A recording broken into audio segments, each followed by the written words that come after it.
Today is 10th October, anniversary of Dr. Dwarkanath Kotnis, who was a doctor from Maharashtra, Sholapur. Dr. Kotnis was sent on the call by Chinese in 1938 when Japan invaded Manchuria, and there was a request came from China to Mr. Jawaharlal Nehru. That time India was not independent, to send the team of doctors to help those Chinese soldiers who were wounded by the sudden attack of Japan in Manchuria. There was a very large scale casualty, and Dr. Kotnis and his team of 5 member doctors went to China and Mr. Subhash Chandra Bose, who asked these people to go and help on the pure humanitarian ground the Chinese soldiers who were very badly wounded.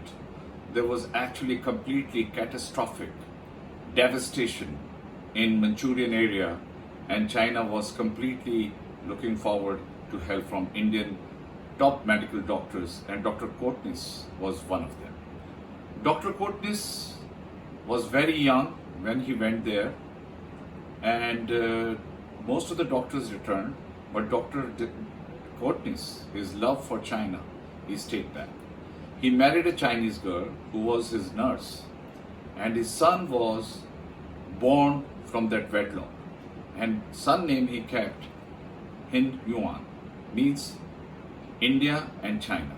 So this is the cultural tie of India and China. You can imagine Dr. Kotnis' statue is in one of the most prominent areas of China, and he's revered as a semi-god. Chao Enlai had given his tribute on his death. He died very young actually. So he escalated himself into such a high pedestal of China that when Premier of China came, he visited relatives of Dr. Kotnis in Pune. So this kind of reverence China and India has for Dr. Kotnis.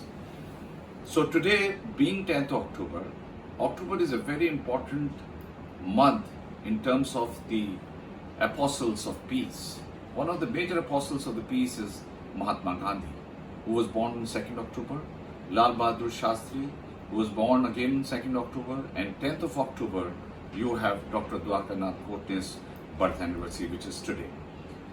The third thing which I want to emphasize is that Confucius, who was one of the major philosophers of Chinese, who practically brought the ethics, morality, and he gave his discourse on the peace and development. He always maintained that what you do not wish for yourself, do not do to others. That was his philosophy. So today, India and China are going through the most challenging times. In 1962 war, we had lost, but we were not fully prepared to deal with the Chinese aggression. There was a backstabbing, but that's a separate issue. We lost out a huge area of Aksai Chin to Chinese that time. India was instrumental in pushing China's case into United Nations Security Council membership. We could have become member, but unfortunately, whatever the reasons were, which I can explain to you later on, that India was instrumental in getting a seat of China on the Security Council in United Nations. Today, this standoff between India and China is very unfortunate because there is no line of control or line of actual control which has been demarcated. 1914 McMahon line, which was again a disputed line where the British tried to draw the line between India and China. It's I think 4,000 kilometers. Today we see China's aggression in Ladakh area, and there is a complete spat and the slugfest going on between China. There were casualties. We must have remembered. We lost few soldiers. They also lost few soldiers. India had put a ban on number of the apps of Chinese. India is also trying to become Atmanirbhar to reduce the dependence on Chinese. India's export and import. India offers them 400-500 million of consumers in India, so economic necessity will certainly take over. Both of them are the nuclear power, but and therefore the war is completely, absolutely no-no. And on the contrary, India is a member of BRICS country, where China is one of the members, and one of the foundation of BRICS countries to develop the regional economic strength. We see today China's transgression in South China Sea. We see China entering in Nepal. We see China's expansion. That's why Modi ji said, विस्तार के बाद विकास. तो हमें लगता है कि विकास को छोड़ करके, अगर विस्तार को छोड़ करके अगर हम विकास की ओर बढ़े, तो China, India, which constitute almost 37% of world population, you can imagine. China's population 145 crores, our population is 138 crores, and in 2027 we will exceed the population of Chinese. Therefore, we constitute almost 37%. Every third person in the world is either Chinese or Indian. 67% of Asian population. China is the third largest in area. India only represents 2% of the world geography.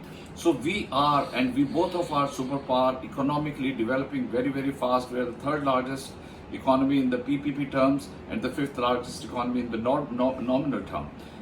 China's GDP is about $14 trillion. Our economy is about $3.2 trillion, which we are lagging much behind. America is actually number one in terms of the world economy. So therefore, if we put together our forces together, we develop when Hun Sen came to India, he took back the Sanskrit scriptures from India and he admired India. Buddhism was was exported to China, and one of the tenets of Buddhism is to bring international peace, and therefore I think we see the trend of war is going to be extremely detrimental for the global peace.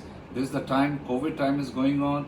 We need to address the economy. So my only statement that please de-escalate your tension, become the economic unity, and draw the very, very firm borderline and stick to it, rather than this transgression which is frequently happening.